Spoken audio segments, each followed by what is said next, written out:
In the last 24 hours, I have been given 2 unrelated types of life-altering news. And in that, I actually feel surprisingly calm. There is a bit of worry. There is a bit of uncertainty.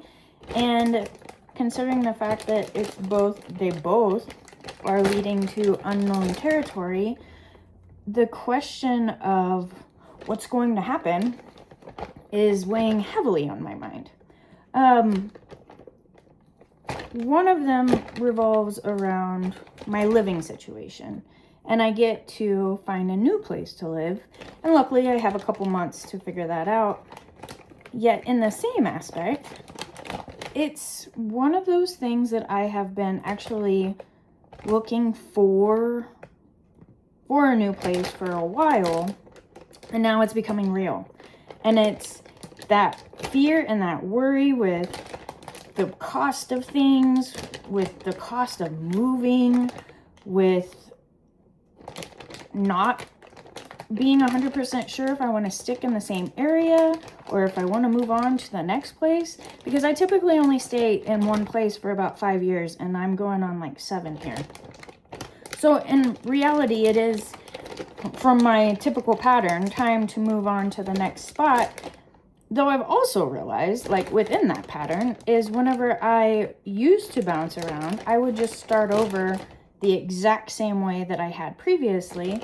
And now that I'm more aware of that pattern, the last thing I want to do is start over the same cycle of what I previously had done. So with the businesses that I'm working on, it would be ideal to stick around. But then there's still that kick to go overseas, to go live abroad. And with the other information that has been brought to my attention, it might actually be a better situation healthcare-wise to go overseas, to go to a different country, depending upon what the results come back with. So, yeah, like, what do you do? What do you do when uncertainty is filling up your current situation? Honestly, it's looking at the positive side of it. But how do you look at the positive side of things when it feels like everything is crashing and burning around you? And all I have concluded is it's finding the opportunity and understanding that everything is temporary, and that, you got to sacrifice a little bit in order to get what you want. But being someone who overgives and working on putting myself in the equation, we're writing that fine balance of sacrificing. Like, I'm over sacrificing, but in the same aspect, like, I feel like sacrifice is always going to be a part of the system. It's just knowing your non-negotiables. Like, I don't want to sacrifice moving to a place where I'm not going to have privacy. Like, I'm not going to sacrifice myself to live in an uncomfortable situation any longer than I absolutely have to. Because I also know that, like, my mental health, my well-being is a high priority. And the last thing I want to do is put myself in an environment that's going to not be in the healthiest form, that's going to cause more emotional distress than for the sake of saving a buck. And then it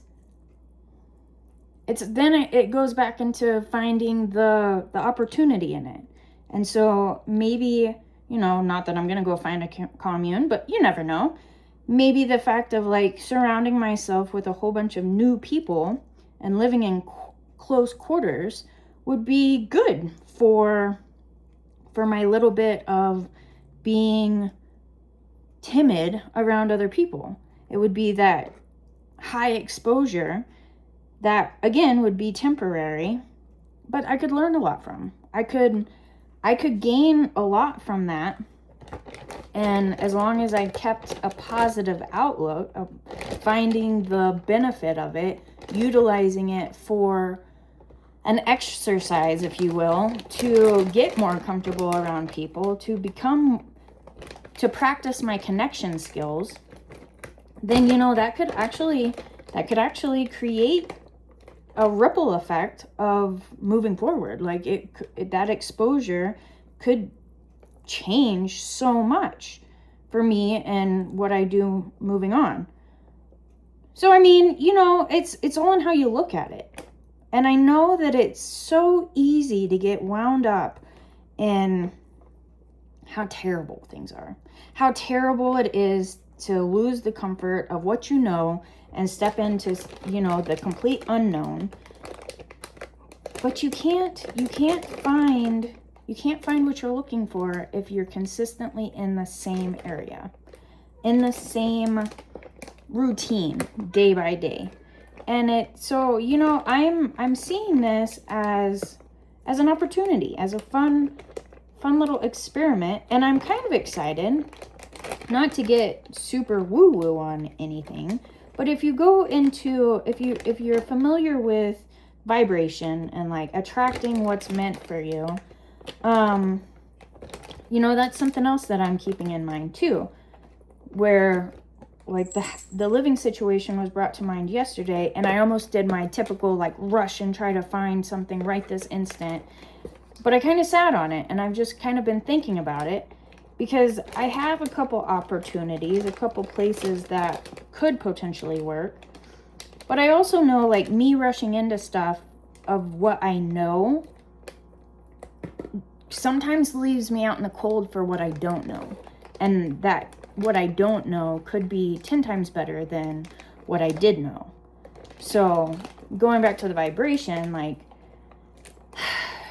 keeping that positive, like optimistic viewpoint, and keeping calm and open to new possibilities, and just kind of feeling it out. I've got 2 months, so to do my due diligence, to prepare, to reach out to these options that I do know at least were available a couple weeks ago. It's just wise, it's just wise to have the minds, like to have the preparation of knowing, because you can't just expect shit to fall into your lap. You have to put forth the effort. So, again, if it's only temporary, then it's only temporary.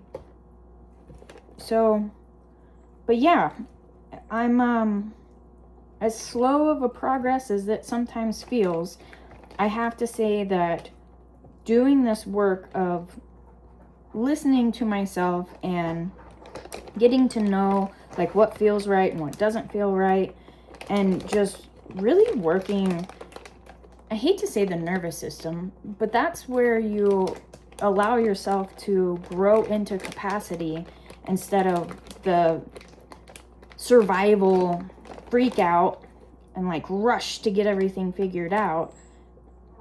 Having the capacity to breathe through stuff and calculate your options, for me anyways, it makes the most sense. It makes sense knowing that there is so many unknowns that you don't know what to calculate for, but then having the cojones to even put yourself out there. So my weekend consisted of a really awesome concert I got invited to, and one of the fellas that was in my group is just it was so awesome to witness and observe him out in nature, because he can find a friend in anyone. And what led to half of the excitement of this concert was his preparation. We tailgated hours before the gates open. We were the first in line. It was probably a group of 10, and the guys went over to the set up chairs and waited in line, and then us girls were making bracelets, so like we were having fun. And so we were the beginning of the line, and then this outgoing friend of mine proceeded to strike up conversation and make friends with the people at the gate that worked there, and was smart enough to ask like where the best seats were, because once they allowed us in, it was a free-for-all. Like, you had to run. This was at Red Rocks. You got to run to your place. And so, like, you know, we had 15 minutes that we were standing there, and he had, like, it was just natural for him to strike up a conversation and to figure out, like, where to ask about for, like, the best view. And we were literally right behind the VIP. So we were 4 steps forward, dead center of the stage. And it was probably one of the most fun experiences I've ever had. And it just goes to show, like, anything is possible if you're willing to connect with other people. If you're willing to put yourself out there and just strike up a conversation. And so, you know, now it kind of goes back to these 2 life-altering situations that I have found myself in. And while the healthcare one, I mean, honestly, okay, so here's where it gets great for the healthcare. As I showed up to my appointment, which they've got this handy-dandy little portal that they'll give you the estimate and then you can pay prior to your appointment. And she made a very good point, my little check-in lady, that, so think about this, then if you ever have a doctor's appointment that has to do with extra services, not just like your primary, hold off and ask for the bill. Because if you prepay and then they don't end up doing all of the different recommended procedures or whatnot, then you're going to be fighting with your insurance company to get that refund. And it doesn't cost anything more for you to receive your bill and just pay it by your bill. So there's my little fun fact for healthcare, because we all know how exciting and non-stressful health providers and insurance can be. But yeah, so think about that. Look at the optimistic side of things. Give yourself a chance to breathe. Everything is temporary. And yeah, just take care of yourself. Breathe into the situation and allow yourself to see the opportunity. Or talk to somebody. Talk to who is around you, who may have more information than you, and kind of brainstorm. There's no need to take someone's 100% word on anything, but you're not stuck. You're never stuck. Always find the solution. So, until next time, bye.